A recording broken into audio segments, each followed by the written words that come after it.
Ha llegado el momento de escuchar la palabra de Dios. Un potente mensaje extraído de las Sagradas Escrituras. En la voz del pastor Carlos Hoyos. Así que vámonos con la primera pregunta, mi estimada Merceditas. Bueno, pastor, hay una pregunta acá que dice: mi pueblo sabrá mi nombre por esta causa. ¿Cuál es la causa? Que lea bien el texto y ahí le dice la respuesta. Pero explíquesela, pastor. No, es que ahí está. Hombre, por eso me está preguntando. Sí, pero es que el texto tiene la respuesta. Por esta causa mi pueblo sabrá mi nombre, porque aquí que hablo, estaré presente. Está haciendo, es una profecía mesiánica en la cual se muestra que el que habló en el Antiguo Testamento dice, estaré presente. Amén. Dando un cumplimiento a lo que dice el capítulo 35, el verso 4 del libro del profeta Isaías. Díganle a los de corazón apocado que no teman, que Dios mismo vendrá y los salvará. Ese texto es brutal, ¿cierto? No, y si lo lees en la Vulgata es más. Sí, ¿qué dice la Vulgata? Dios en persona. Sí, ¿verdad? Usted había dicho. Sí. Dios en persona. Es una cosa, es maravillosa. Es maravillosa. Dios en persona. Sigamos, pastor. Oiga, hermano Carlos, mire, esta pregunta y bueno, es interesante, es muy repetitiva en distintos contextos. En esta le dan un énfasis particular. Pastor, Dios le bendiga. Tengo una duda. ¿Cómo saber que estoy haciendo la voluntad de Dios en mi vida sentimental? ¿Cómo saber que es de agrado para Dios la persona con quien elegí casarme? Pues hay unos puntos de partida muy interesantes. Lo primero, la voluntad de Dios es que buena, agradable y perfecta.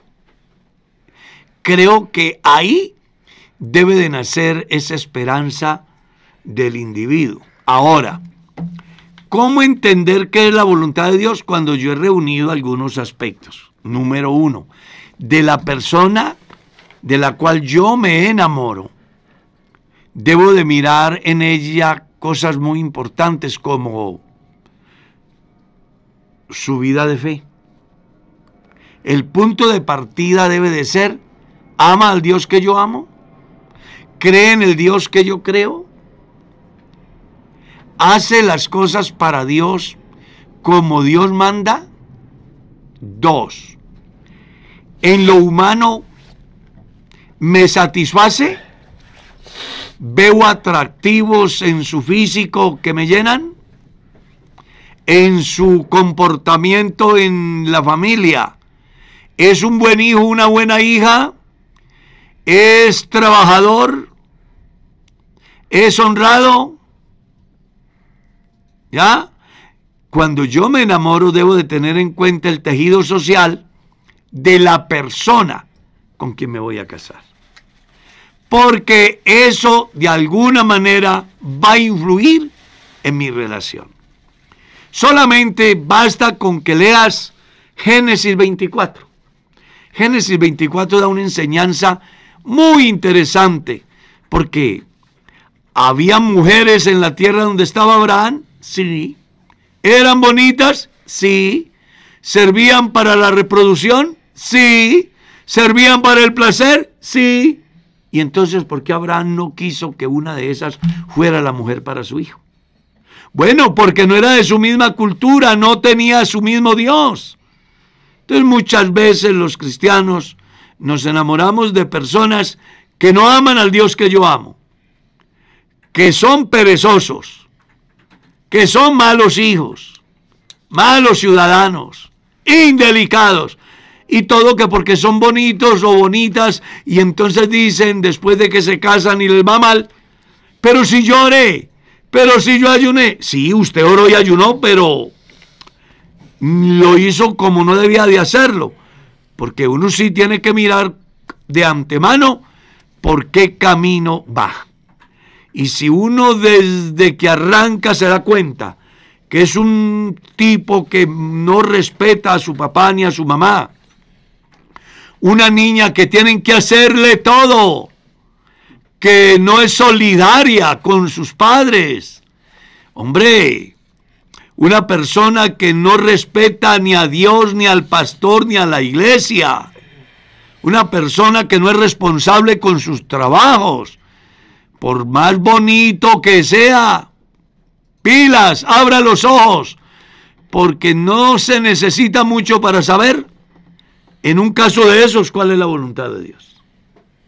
Entonces recuerda, la voluntad de Dios en relación a la persona de quien yo me voy a enamorar y a quien voy a ser mi esposa, o en el otro sentido, el esposo debe de amar a Dios, debe de ser un fiel cristiano, debe de amar, honrar y obedecer a sus padres, debe de ser una persona trabajadora, que piensa en el bien común, que no es egoísta, que sabe de solidaridad, que entiende que la estadía aquí en la tierra tiene un sentido mayor que el egocéntrico. ¿Ya? Ya, hermana Merceditas. Pastor, se dice que Jesús derramó toda su sangre en la cruz. ¿Se puede afirmar que resucitó con un cuerpo sin sangre? Es que es muy importante que se lea el capítulo 15 de la primera carta a los Corintios, bien leidito. Y ahí encuentra la respuesta. ¿Ya? Es clara. Textualmente encontramos que Jesús ha resucitado con un cuerpo de gloria.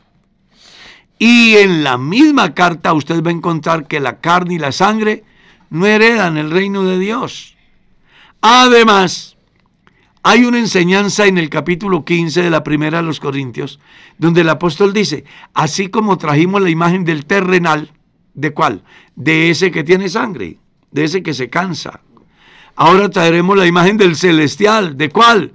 De Jesús en su condición glorificada, porque el pasaje viene hablando de la resurrección. Entonces es muy interesante que comprendamos que Jesús resucitado no es el mismo que se montó en la barca hablando en términos naturales. Era el mismo Dios en su esencia, pero en el momento del evento no es el mismo que entró cuando ellos estaban a puerta cerrada, ¿ya? Que el que compartió el pan con los 5,000. Cuando él hace el milagro, está en condición humana. Pero cuando él ingresa al aposento después de la resurrección, ha entrado en condición espiritual, en esencia, de tal manera que no hay barrera, no hay muralla, no hay pared, no hay puertas. Hermano Carlos, la pregunta es ¿por qué? ¿Por qué Dios permite una enfermedad larga y dolorosa a una hermana pentecostal? Pues esa pregunta debería de ir ante Dios y decirle ¿por qué? Cualquier cosa que yo diga al respecto sería muy subjetivo. Sería una especulación. Es una especulación. Pues todos los casos no son iguales. Entonces uno puede dar un argumento como, yo qué sé, la vida de Job, la vida de Ezequías, la vida de el mismo Pablo, el problema estomacal de Timoteo, el problema de la dificultad del rey, ¿ya? Pero si uno mira bien, pues son diferentes las situaciones. Creo que la vida es un proceso y la enfermedad es parte de la vida, como la muerte es parte de la vida. Entonces, precisamente esta semana hablábamos con un hermano, ¿no?, que está muy enfermo, y hablábamos acerca de lo que es la vida. Hay uno que está muriendo de cáncer de una manera penosa, pero hay otro que no duerme porque sus hijos están en la drogadicción. Pero hay otro que no tiene paz porque su esposo o su esposa le ha sido infiel. Pero hay otro que está en una condición crítica al borde de la locura porque va a perder su casa.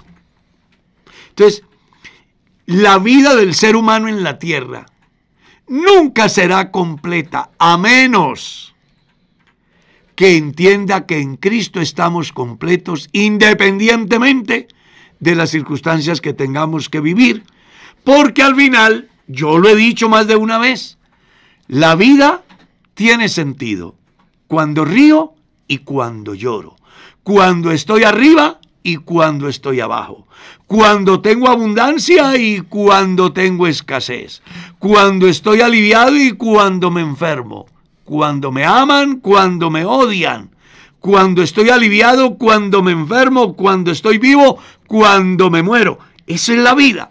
Las personas que no pasen por ese proceso, algo extraño ha sucedido. Pero la vida es eso. Y en la Biblia está demarcado. Jesús en ninguna parte enseña que el hecho de ser cristianos evita el dolor. Pero hay otra cuestión, que el hecho de ser cristiano no evita el dolor, pero el otro es el intentar, como los amigos de Job, encontrar una causa sobrenatural al problema del dolor, como si no fuera un hecho natural que está relacionado con la vida. El hecho de que muchas veces se busca encontrar una causa alrededor de por qué sufre, por ejemplo. Entonces, no, debe ser que hizo algo, que está... Entonces, yo creo que a veces nosotros también no entendemos que hace parte de la vida el problema del dolor, ¿no? Y te voy a contar una anécdota de la vida, que yo fui testigo, yo, Carlos Hoyos. Estoy con un amigo que acaba de llegar a una asamblea. Llega con una noticia triste. ¿Cómo le parece, pastores, que Dios me dio la bendición de estrenarme un carro y quise venirme en él? Y sucedió que tuve un accidente y casi me mato y se acabó el carro. Mi superior que estaba ahí le dijo, cuidado, es un juicio de Dios. Esto para avalar el comentario que usted está haciendo. A veces pensamos que si a alguien le va mal económicamente es porque, que si alguien se enferma es porque, que si tiene un accidente es porque. Y se convierten en jueces. Cuando el deber de cada cristiano es orar los unos por los otros y dejar de hacer juicios, que es muy posible que mientras usted esté juzgando a alguien de manera negativa, el de arriba esté diciendo, aprobado finura. Es oro pasado por el juego. Entonces, no nos adelantemos. Aceptemos que nada sucede sin la voluntad de Dios. Amén. ¿Escuchó? Nada sucede. Para que Job se enfermara, Dios lo permitió. Entonces, nada sucede que Dios no lo permita. Excepto aquellos que corren vertiginosamente al mal. Pero cuando usted vive una vida dentro de lo normal, las circunstancias que tenga que vivir, independientemente de la forma como se den, hay que entender que hay uno que tiene el control. Porque mientras unos estaban durmiendo en la cama, la barca se llenaba de agua. Es que nosotros somos muy inteligentes. Nos parecemos a los fariseos. ¿Cierto? Hubo algunos de los que se le acercaban a Jesús, como en el capítulo 9 de San Juan, ¿lo recuerdas? Señor, ¿quién pecó? ¿Este o sus padres? Buscando la causa. Y Jesús dijo, ni él ni sus padres. Lo que se requiere es que la obra de Dios se haga manifiesta. Entonces usted puede estar pensando una cosa, Dios está pensando otra. No olvide leer Isaías 55. Sigamos. Amén. Mercedita se queda como en suspenso. Sí, pues con una cantidad de interrogantes como... Pero es que sí, es importante eso. Fíjese que es que a veces nosotros, es que decimos cosas que esconden unas falacias, ¿no? Unas medias verdades. Con respecto a, por ejemplo, ¿por qué hermanos murieron en la pandemia y otros no? Entonces hay, por ejemplo, hay quienes a veces hacen afirmaciones que parecen bonitas, pero que esconden detrás a unos hechos particulares. Por ejemplo, si estamos aquí es porque Dios nos ha guardado, nos ha cuidado, tal, porque Dios ha estado con nosotros. Y eso es verdad. Pero le hago una pregunta. ¿No estaba Dios con aquellos que murieron en la pandemia? ¡Claro! Pero lo que yo te estoy diciendo no es que a unos Dios guarde y a otros no, sino que nuestro lenguaje a veces termina por decir cosas que no son ciertas. No, el que se murió en la pandemia hacía parte de la historia natural de aquellos que aún estando en las manos de Dios, Dios tenía determinado un tiempo. Para los que estamos en Dios, nosotros no nos morimos en las vísperas, como dice la gente. O estoy... no, es así, es así. Pero yo creo que lo que se nos hace muy difícil es aceptar la voluntad de Dios. La realidad de la vida. Esa es la El vida. problema radica ahí. Sí, señora. Que los seres humanos no han podido entender que para que yo esté aquí, se quedaron en el camino 250 millones. Eran más malos que yo. Yo era mejor que ellos. Yo soy más malo que ellos. No, Dios es soberano.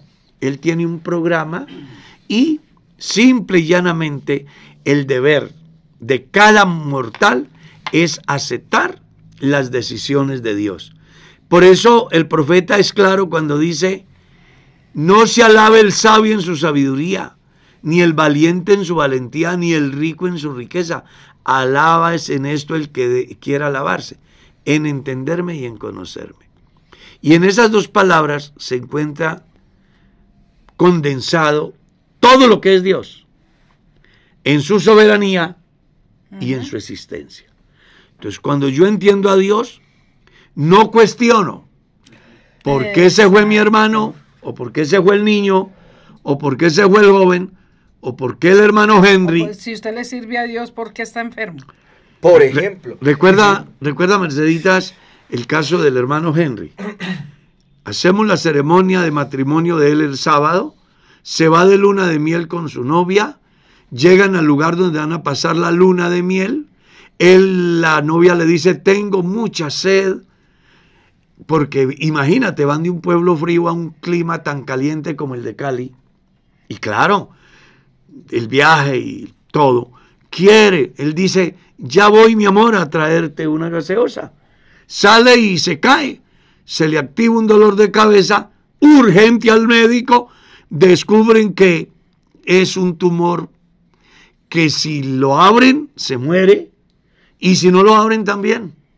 Así que el muchacho se casó lleno de ilusiones, pero no alcanzó ni siquiera a consumar su matrimonio. Y habría alguien que intentaría buscar explicaciones a esa... Pero claro, entonces ahí es donde entra a funcionar la soberanía de Dios. Y yo le he dicho algo al hermano Carlos, pues a mí me genera disgusto a veces escuchar a personas que creen tener la fórmula perfecta para la vida, ¿no? Es que si usted hace esto, y yo siento que la vida misma no tiene fórmulas perfectas. Usted en ocasiones puede hacerlo todo bien y eso no significa que va a tener los resultados en relación con lo que haga bien. Yo siento que a veces esa gente que... No, es que lo hiciste mal. No, hay personas que han hecho todo de la mejor manera y no obtienen los mejores resultados. Así es la vida. No, y eso hace parte también de lo que Dios permite para nuestra vida. Sí, yo creo que ahí en lo que usted aporta, que es muy valioso, hay algo que la gente no ha entendido. ¿Qué es lo bueno? ¿Está claro? Porque mucha gente piensa que irme bien es que las cosas salgan como yo quiero y como yo pienso y como las diseño.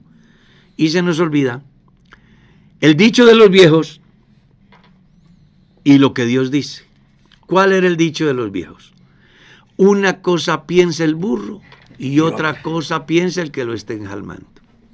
Pero Salomón decía algo mucho más valioso. Sí. Del hombre son las disposiciones del corazón, de Dios la respuesta de la lengua. Entonces a veces yo tengo un concepto muy equivocado de bienestar. Hay una familia que es fiel a Dios y vive económicamente apretada. Hay una familia que vive de cualquier manera y tienen ingresos y capitalizan todos los días. Entonces el que tiene mucho bien dice: Dios me bendice a pesar de que yo no hago. Y él mismo reconoce que es infiel. Y hay otro que está diciendo: hermano, es que examínese a ver por qué. Porque es que Dios prometió bendecirlo. Y se les olvida que la bendición de Dios no necesariamente es plata. Amén. La bendición de Dios no necesariamente es finca, no necesariamente es apartamento. La gente tiene que aprender a madurar como cristianos y entender la palabra clave del apóstol Pablo. Para mí el vivir es Cristo. Porque al final, sea que viva o sea que muera, ¿qué? Somos del Señor, entonces no nos compliquemos. Sigamos. Hermana Merceditas. Pastor, un hermano que ande en el camino del Señor 20 años y se aparta, ¿sigue siendo hijo de Dios? Mientras esté vivo, sí. Porque es el hijo pródigo. En los hijos hay 4 clases de perdidos, de los cuales uno no tiene el derecho que tienen los otros 3.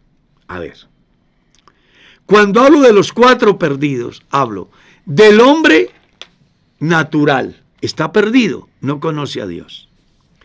Pero hay un hijo que se pierde, o mejor, que está extraviado, que es el hijo pródigo. ¿Ya? A ese no hay que ir a buscarlo, él regresa solo. Él se fue con conocimiento, se dejó llevar de circunstancias, pero él sabe que no hay un lugar mejor que en Dios, que en la iglesia. Y uno los encuentra y dice, no, yo sé que el evangelio es la verdad, que si algún día vuelvo, yo vuelvo a la iglesia donde conocí al Señor, yo entiendo que estoy mal. Ese es el hijo pródigo. Pero hay otro que es la oveja perdida. Ese también es un hijo. Lo que pasa es que se ha ido por falta de conocimiento. A ese hay que ir a buscarlo. Hay que ir a buscarlo. Y hay un tercer hijo que se llama la moneda perdida. Y aunque está dentro de la comunidad, no vive la vida cristiana. Ese también es hijo, solo que está perdido en la casa.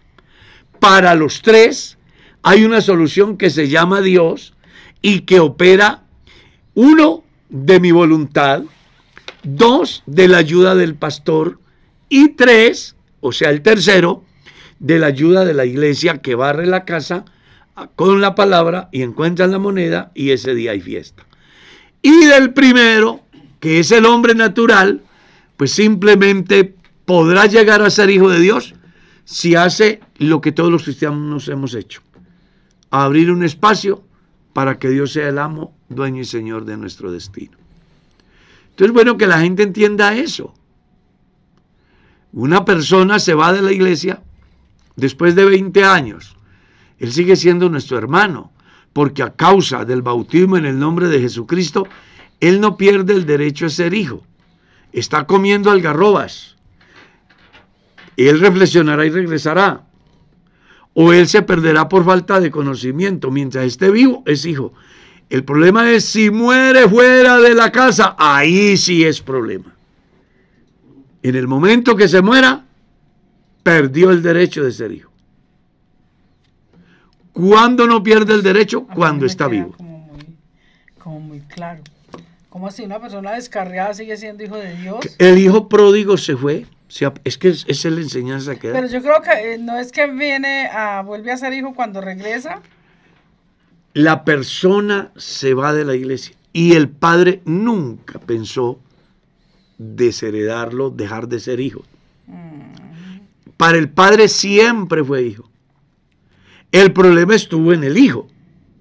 ¿Está claro? Él fue el que se fue. Él fue el que se fue. Una oveja perdida, pues se puede perder por falta de conocimiento. Como también dice la Biblia, mi pueblo pereció por falta de conocimiento. Y ahí sí que tenemos una responsabilidad grande los pastores, de tratar de enseñar hasta la saciedad lo que es la vida cristiana, para que si alguien se llegue a perder, no sea porque el pastor le ocultó, le disimuló el pecado, sino que lo confronte y le haga ver que por ahí no es. Cosa que la decisión del individuo sea la que marque su destino eterno. Entonces hay muchas cosas como la moneda perdida que se puede perder y quedar perdida si la señora de la casa, que es la iglesia, no barre con la palabra hasta encontrarla? Entonces aquí hay unas cosas muy interesantes que las personas deben de tener en cuenta. Hermano Carlos, ¿qué es adorar en espíritu y en verdad? Adorar en espíritu y en verdad es la entrega total de lo que yo más amo. Lea el ejemplo de Abraham con su hijo único, Isaac. En el camino le dice a los criados: quédense aquí, que yo y el muchacho iremos, adoraremos y volveremos. ¿Y en qué radicó la adoración de Abraham? En entregar lo que él más amaba, lo único que tenía y en quien se había hecho la promesa no solo de el bienestar para Israel como nación, sino de los gentiles, bajo la promesa cuyo cumplimiento es Cristo. Una pregunta toda. Dios les bendiga, hermanos. Mi pregunta es, la frase que dicen, si el aplauso es para el Señor, déselo más duro. Si todo lo que se hace es para el Señor, ¿no será que esa frase está mal y quiere un poquito de gloria? Usted está dando la respuesta. Yo no comparto la idea de que yo estoy predicando y hay una actividad en aplausos y entonces a mí se me ocurre decir, si es para Dios. ¿Usted qué cree? ¿Que era para usted? Creo que muchos de nosotros pensamos que las bendiciones, todo lo que se da dentro del culto colectivo, a veces pensamos que es por lo que nosotros hacemos. Y esa es una equivocación del predicador o del cantante. Porque eso no solo lo dice él ahí, yo lo he visto. Cantantes que cantan y la iglesia entra en un momento de emoción, porque el ser humano es un ser emocional y lo lleva a aplaudir. Uno piensa que es para Dios, pero el artista dice, si es para Dios. Entonces yo digo, bueno, ¿y él qué está esperando? ¿Qué es para él? Claro, quien lo hace, puede que a lo mejor no lo haga con la intención, pero deja como ese pensamiento de ese que manto de duda. Exactamente. Hermano Carlos, ¿está mal cuando en la iglesia, en la petición, pedimos por nuestra vida espiritual? No, está bien. En mi caso personal, yo ruego que hagan oraciones por mí, en todos los sentidos, para que Dios me dé salud, para que Dios me dé sabiduría, para que Dios me fortalezca en la fe. Es parte normal del ejercicio de la fe cristiana. Amén. Pastor, ¿está bien decir la palabra que dijo el hermano Darwin ahorita? Preguntan aquí. La palabra sobrenatural, que si eso sí está bien delante de Dios. Claro, es que cuando hablamos de algo sobrenatural, escapa a los límites naturales del individuo. ¿Qué es un evento sobrenatural? Que una persona que nació ciega... Esa palabra, mire, le leo como está escrito. Un hombre dijo que la palabra sobrenatural, un hermano, no debo decirla porque no está en la Biblia. Y el hermano piensa que se refiere lo sobrenatural, dice que es malo porque va en contra de Dios. No, pero eso dice el hermano. Pero hace día hicieron un comentario a veces, y yo quiero pues aclarar, ¿no? Que a veces nosotros nos reímos, ¿no? De cosas que dicen que fuésemos más responsables.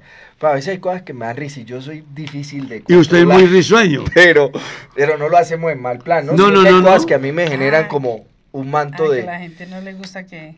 Sí, que pues a veces hacen preguntas. Para que me parece, por ejemplo, esa pregunta que usted hace, o sea, a veces nosotros queremos ser más papistas que el Papa. Claro. O sea, mire el argumento, que porque no aparece en la Biblia. No sé si el hermano Carlos está de acuerdo conmigo. Hay cosas que no aparecen en la Biblia y son una realidad. ¿Será que hoy comerá sancocho el que piensa así, hecho en olla a presión? ¿Será que utiliza zapatos 3 coronas que tampoco aparece en la Biblia. Sigamos, pues, sigamos, hermano. ¿Será que viaja en avión? A usted va a Mercedes. No, Sigamos, entonces, sigamos, no, sigamos. vamos a darle la respuesta a la persona. Entiéndase por sobrenatural todas aquellas cosas que escapan a los límites humanos de manera natural. Cuando hablamos de lo sobrenatural, estamos hablando en dos campos. Uno positivo Exacto. o negativo. ¿Cómo puede ser negativo? Cuando es una influencia demoníaca. Claro. Había un hombre que lo ataban con cadenas y grillos. ¿Y qué es lo normal, lo natural? Que no pueda romperlas. ¿En qué radicaba lo sobrenatural? Que no había manera de detenerlo. ¿Está claro? Amén. Hablando del campo negativo. Cuando hablamos de lo positivo, ¿qué es algo sobrenatural? Bueno, que el agua se convierta en vino. Por ejemplo. Que Dios multiplique los panes. Que alguien que nunca había visto la luz, La vea. la vea. Entonces, creo que de pronto las personas deben dejar de creer tanto lo que la gente dice y más bien crean como dice la Escritura. Amén. Para la hermana Merceditas. Pastor, el matrimonio es hasta que la muerte los separe, porque hay pastores viudos que se casan con hermanas y divorciadas. ¿Esto es permitido en la iglesia? Sí y no. Explíquenos, pastor, cómo es eso. La Biblia habla que es hasta que la muerte los separe, pero una vez que muere él o ella o él es libre para casarse con quien quieran, con tal que sea en el Señor. Lo que pasa es que el hermano no ha leído 1 Corintios 7, o la hermana. Pero si no muere, no, si no es- muere ninguno de ellos. Espere, que por eso estamos diciendo sí. Bueno, y no. señor. Diga pues. explique. Cuando yo me casé con Merceditas, me casé hasta que la muerte Lo separe. nos separe. Y como que para allá va. Vamos, no, y yo estoy muy amañado a su lado. De verdad. Usted expresa públicamente. Sí, porque pues ha estado conmigo en las buenas y en las malas. ¿Cierto? Bueno, pero la pregunta, Y pastor, soy pastor, la una- pregunta. Una la pregunta. materia difícil de manejar. Entonces, yo me casé con el ánimo o sea, yo nunca me casé pensando que si las cosas no funcionan me divorcio, que si las cosas no se dan me separo. Yo nunca me casé así. Yo me casé convencido de que era mujer hasta que la muerte me separe. Entonces, el día que Merceditas muera, yo puedo casarme con quien quiera. Léalo en 1 Corintios 7, con tal que sea en el Señor. Romanos capítulo 7, haciendo la analogía acerca del matrimonio y Cristo y la iglesia. Por ese lado yo puedo casarme, no hay ningún problema. Porque hago esta salvedad.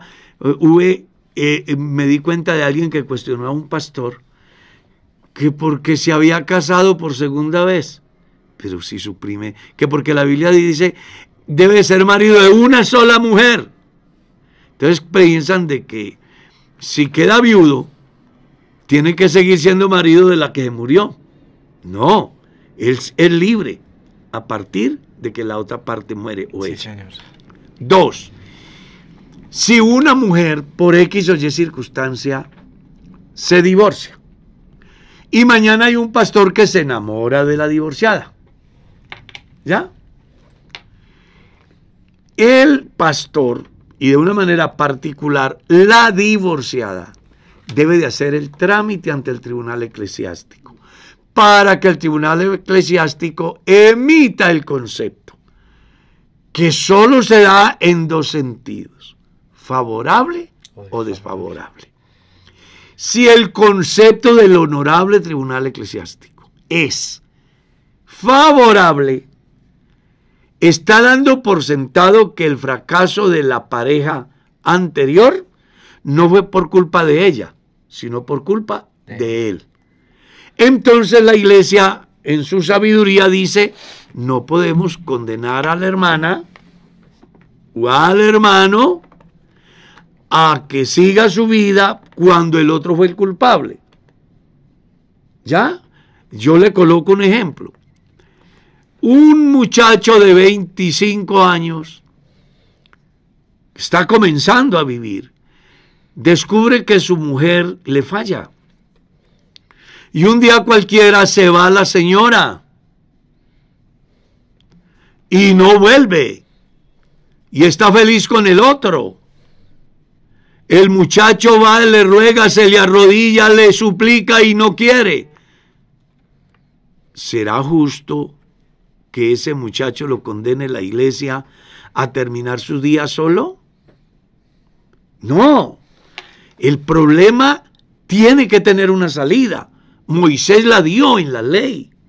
Jesús la dio en el Nuevo Testamento.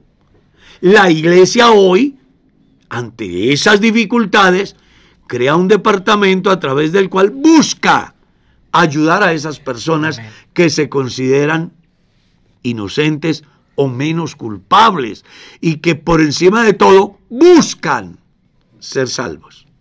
Entonces, una vez que el tribunal emite el concepto favorable a la señora aquella que se divorció, ella puede casarse con el pastor y el pastor puede casarse con ella, y dentro de la iglesia serán simplemente nuestros hermanos y no tendrán ningún problema. ¿Qué pasará si le sale desfavorable? Que la iglesia no le avalará ese matrimonio y el pastor tendrá que tomar una decisión. ¿Es pastor o es esposo? Y en el caso segundo, es bueno que las personas entiendan que existe la posibilidad de que se quite la disciplina a la persona a quien se le dio el concepto de favorable. Pero eso no es el igual a que el pastor, una vez habiendo renunciado por amor a una persona en esas condiciones, le sea restituido el ministerio. ¿Ya? Me hago entender. Puede darse que sale el concepto de favorable para una mujer o para un hombre. Él puede decir que hoy se casa y se casa. Pues estamos en un país donde existe un Estado de Derecho. Yo puedo decir lo que quiera, pero la ley dice que está casado y yo tengo que respetar eso. Vivo acá y no puedo ir, aparte de emitir conceptos, no puedo hacer nada. ¿Está claro? Entonces, ¿qué es lo que dice la iglesia en su sabiduría? Bueno, que después de, yo qué sé, 5 o 7 años de esa persona que recibió el fallo o el concepto de favorable, haber mostrado una coherencia, una sujeción, una vida cristiana acorde a la fe, esa persona podrá enviar una carta solicitando a la iglesia que se le restituyan sus derechos eclesiales y debe de ir acompañada de la carta del pastor que los administra, en el que él diga: la hermana Julana de tal, después de haber tenido la dificultad que se le presentó y haber recibido el concepto de favorable, lleva aquí 5 o 7 o 8 años en la iglesia comportándose como una verdadera cristiana, por lo cual doy fe de su vida cristiana. Entonces, el tribunal se reúne y fijan una postura y se cree que posiblemente se le quitará esa disciplina a esa persona para que se le devuelvan sus derechos eclesiales. Pastor. Y ahí le siguen haciendo preguntas sobre el tema, hermano Carlos, pero vamos a pasar aquí a otro. Sí, porque Dice, ya va a ser casi un año que me bautizaron, pero nunca lo hice reconociendo que Cristo me perdonaba. También lo hice sin arrepentimiento, lo hice por miedo. Entonces me van a bautizar de nuevo, pero he pecado en el transcurso de este tiempo. Cuando decidí bautizarme de nuevo, nunca lo hice por eso, sino por las nuevas circunstancias que le cuento. Mi preocupación es, ¿qué hago en este momento? Pues vea, creo que ahí usted tiene que hacer algo que nunca hizo y que parece que todavía no ha hecho. Y es arrepentirse. Amén. Es que nadie se debe de bautizar por miedo ni por presión, ni por sugestión, ni por intereses, ¿ya? Ni por amistades. Las personas deben de bautizarse en conscientes. De hecho, que hay un ¿cómo se llama? Un preámbulo, se puede decir, que se llaman clases bautismales, donde se discipula al individuo y se le da la oportunidad de que pregunte lo que no entiende, ¿ya? Buscando que esta persona, cuando llegue el día del santo bautismo, lo haga a conciencia. Los que han visto que bautizo personas, siempre escuchan, fulano de tal, ¿está consciente de lo que va a hacer? Recuerde que usted no se está comprometiendo ni con la iglesia ni conmigo, es con Dios. Se le dice que implica el bautismo en su vida en relación con Dios y con su propia vida, ¿ya? Nunca se sepulta un vivo, se sepulta al muerto. Y según Romanos capítulo 6, Amén. leemos, porque somos sepultados con él para muerte por el bautismo. O sea que a usted lo sepultaron vivo y salió del agua igual. Zapalateando. Exactamente. Entonces lo que usted tiene que hacer es lo que a la gente no le gusta y lo que ha generado controversia por algunas aclaraciones que hemos hecho acá. Cuando hemos dicho que Dios salva al hombre, pero que el hombre tiene que hacer su parte, ¿ya? No es que por el hecho de usted decir creo al evangelio, inmediatamente le nace una corona. No. Usted recibe a Jesucristo creyendo que es su Salvador, pero hay cosas que usted tiene que hacer. ¿Cuáles? Renunciar a la impiedad y a los deseos mundanos. Dejar el hombre impío sus caminos y el hombre inicuo sus pensamientos. Negarse a sí mismo, tomar la cruz y seguirle.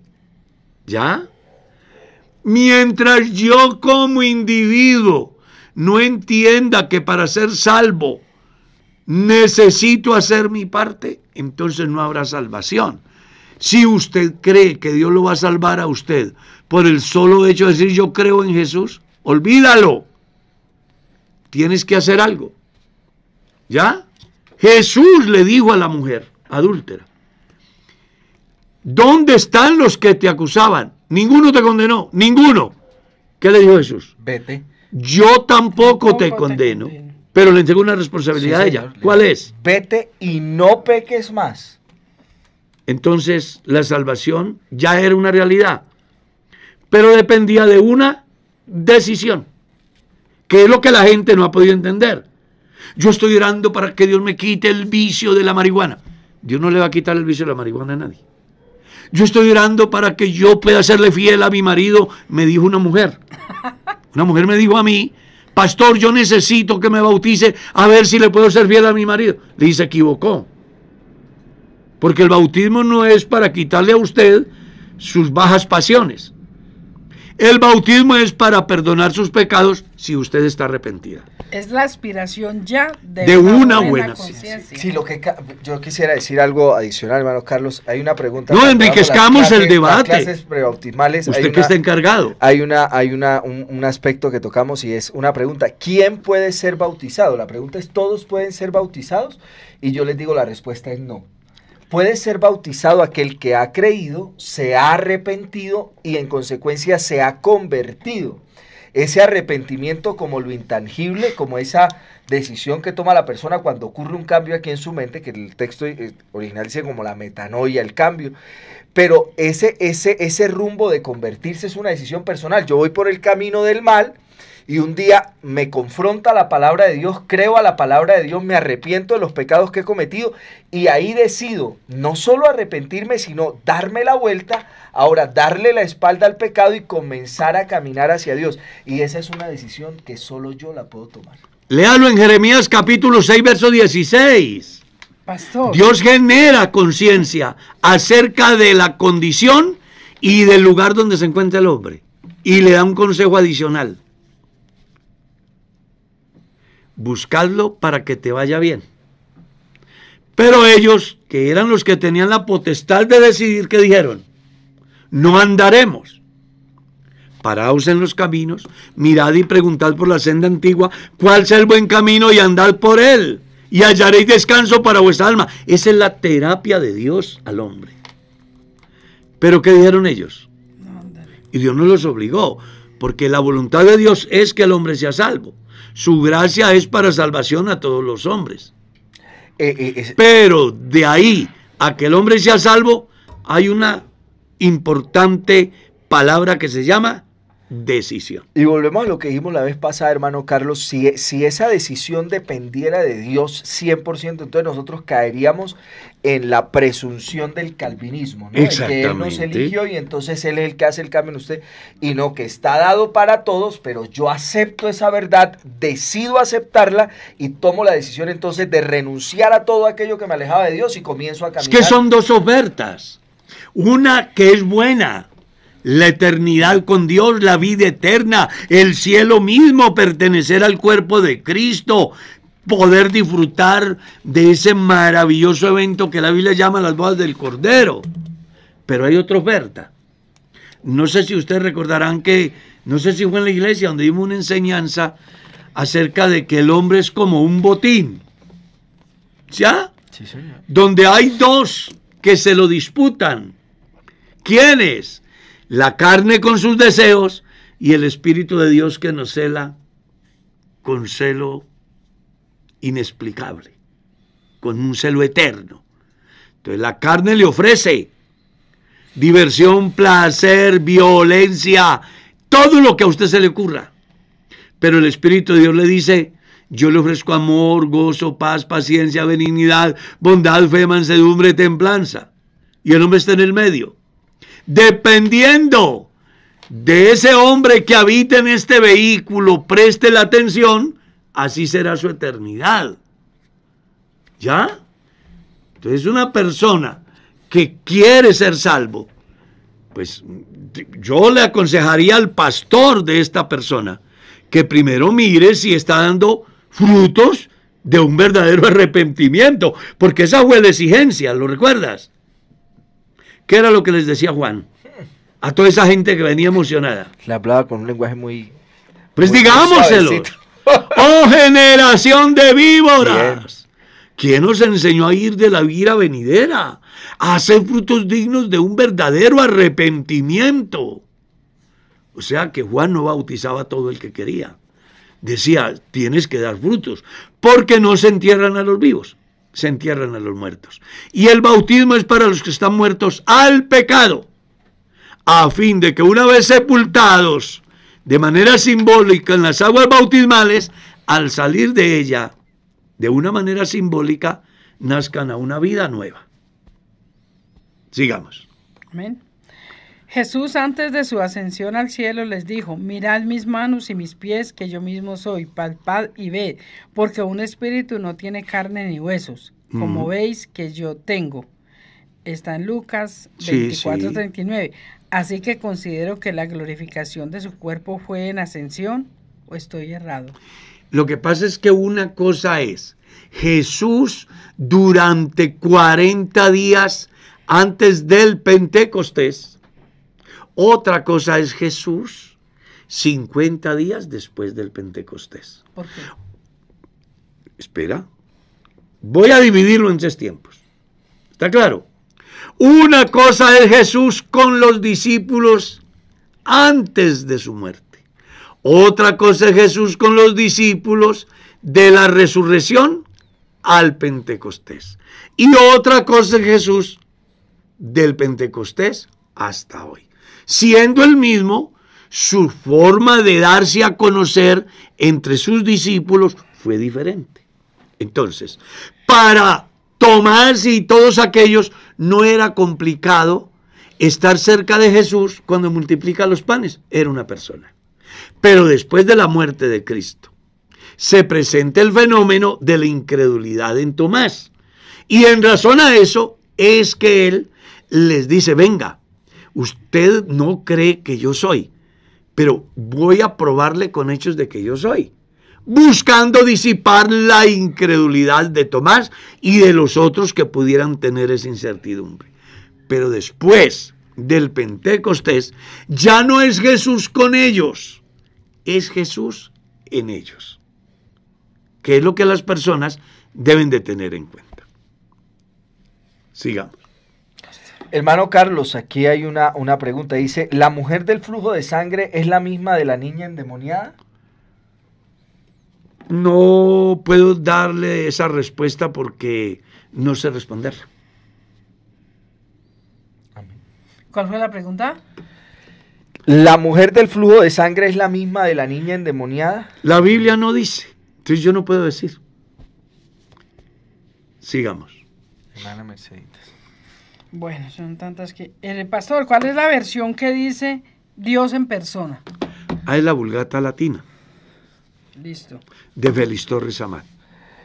Dice otra pregunta acá, hermano Carlos. Dice, pastor, ¿cuál sería la verdad del pecado que cometió Eva e hizo que Adán también pecara? ¿Qué fue lo que comió Eva e hizo comer también a su marido? Poco se habla de este tema. ¿Qué misterio hay detrás de todo esto? El mismo que usted tiene delante de sí. ¿Usted sabe qué es lo bueno? Ya respondió que sí, ¿verdad?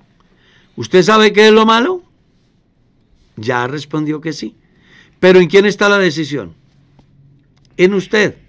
Entonces, Adán y Eva sabían qué era lo bueno. Dios mandó de todos los frutos que producen los árboles del Edén o del huerto podéis comer.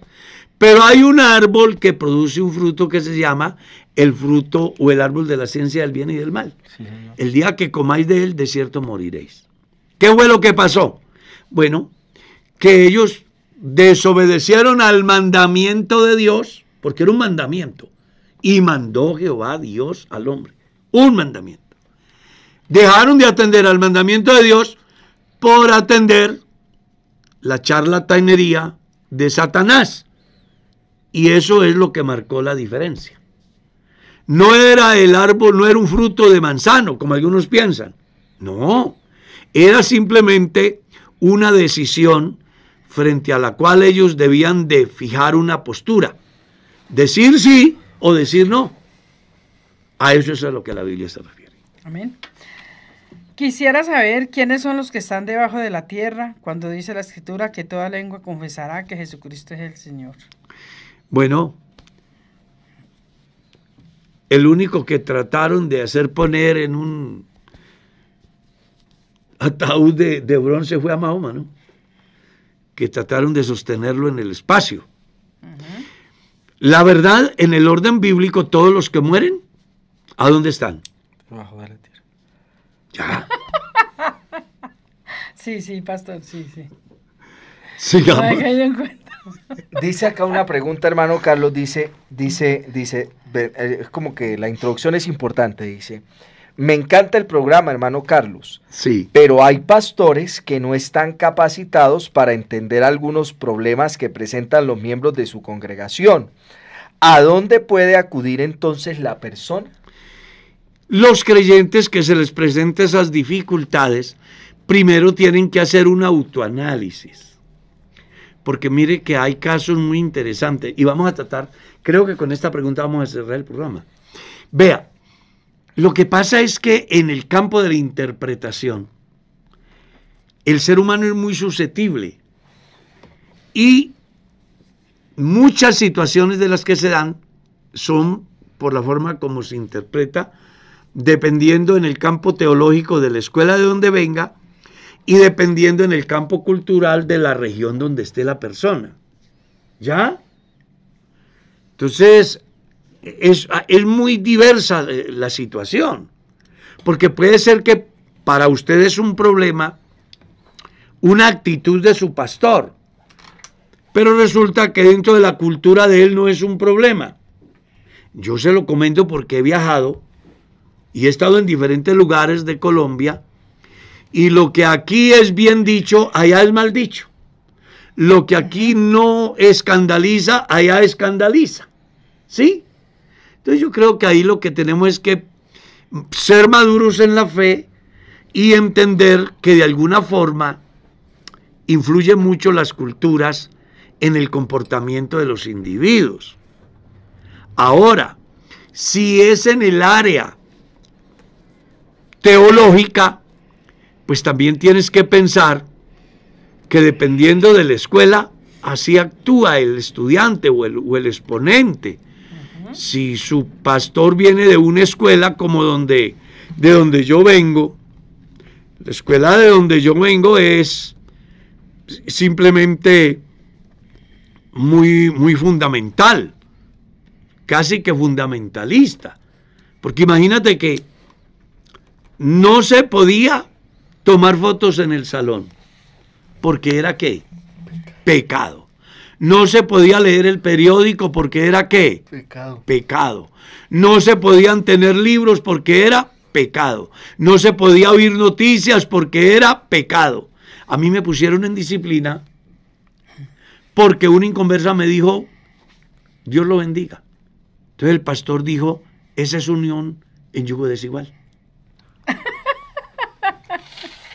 Claro, claro. Entonces mire usted que hay un sinnúmero de cosas que se dan por muchas circunstancias.